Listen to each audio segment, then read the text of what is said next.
नमो तस् भगवतो अरहतो सम्मा संबुद्धस्। धम्मपद यमकवग्गो यथागारम सुच्छन्नम वुट्ठी न समति विज्यति एवं सुभावितम चित्तम राघो न समति विज्यति। यदि घर की छत ठीक हो तो उसमें वर्षा का जल प्रविष्ट नहीं होगा। उसी प्रकार यदि संयम का अभ्यास करेंगे तो मन में राग आदि दोष प्रवेश नहीं हो पाएंगे। यदि व्यक्ति यह समझ जाए कि यह संसार क्षण भंगुर है, यहाँ कोई भी वस्तु चिरस्थायी नहीं है, जो कल नहीं था वह आज है और जो आज है वह कल नहीं रहेगा। परिवर्तन वस्तु का धर्म है, प्रकृति का नियम है। दुनिया में ऐसे कितने लोग हैं कि जो संपत्ति हमारे पास है उसका आधा भी उनके पास नहीं है, अतः हमें दुखी नहीं होना चाहिए। ऐसे कितने लोग हैं जिनके पास हमारे से हजारों गुना ज्यादा सुविधाएं हैं, क्या वे सुखी हैं, खुश हैं? गहराई से विचार न करने पर ऐसा लगेगा कि वे खुश हैं, सुखी हैं। लेकिन क्या यह तुमने कभी सोचा कि जब तुम्हारे पास कुछ नहीं था, न आज की तरह धन था, दौलत थी और न आज की तरह लोगों में, समाज में कुछ सम्मान था, क्या उस समय तुमने यह नहीं सोचा था कि यदि अमुक कार्य संपन्न हो जाएगा या अमुक वस्तु मिल जाएगी तब मैं खुश होऊंगा या सुखपूर्वक रहूंगा? क्या ऐसा अवसर तुम्हें नहीं मिला जब तुम्हारी इच्छा पूरी हो गई हो?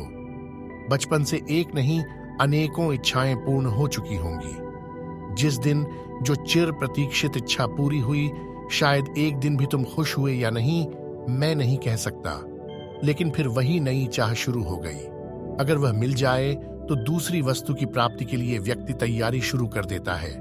इस प्रकार व्यक्ति अपनी तृष्णा, चाह के चलते इच्छित वस्तु प्राप्त करता जाता है, एकत्रित करता जाता है, उसका कभी उपयोग नहीं करता, अर्थात जीवन को तैयारी में ही लगाकर समाप्त कर देता है।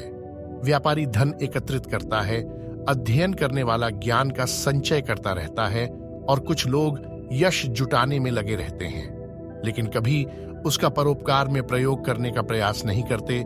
जबकि समाज में इतने लोग हैं जिनको तुम्हारे मार्गदर्शन की, तुम्हारी सहायता की, तुम्हारे प्रेम और सलाह की आवश्यकता है।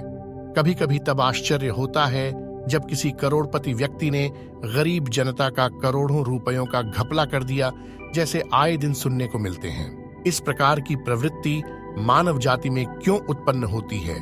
वह अनावश्यक संचय क्यों चाहता है?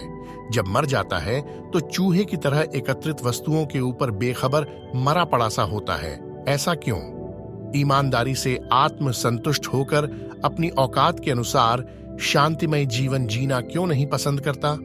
आत्म संतुष्टि के लिए बचपन से परिवार में या प्रारंभिक पाठशालाओं में बच्चों के अंदर आत्म संयम का पाठ पढ़ाना आवश्यक होगा। अन्यथा बालक स्वयं अपने परिवार का अहित करने वाला ही नहीं, अपितु समाज में निंदनीय भी होगा। बालक एक बार यदि उदंडता की ओर बढ़कर राग, द्वेष आदि क्लेशों के मार्ग में प्रवृत्त हुआ तो उसके लिए वापस लौटाना असंभव होगा। अतः हमें आत्म संयम का पाठ पढ़ाना होगा। जीवन के मूल्यों को बच्चों के दिल और दिमाग में बिठाना होगा। आत्म संयम के अनेक उपाय हैं, उनको आगे बताया जाएगा। नमो बुद्धाय।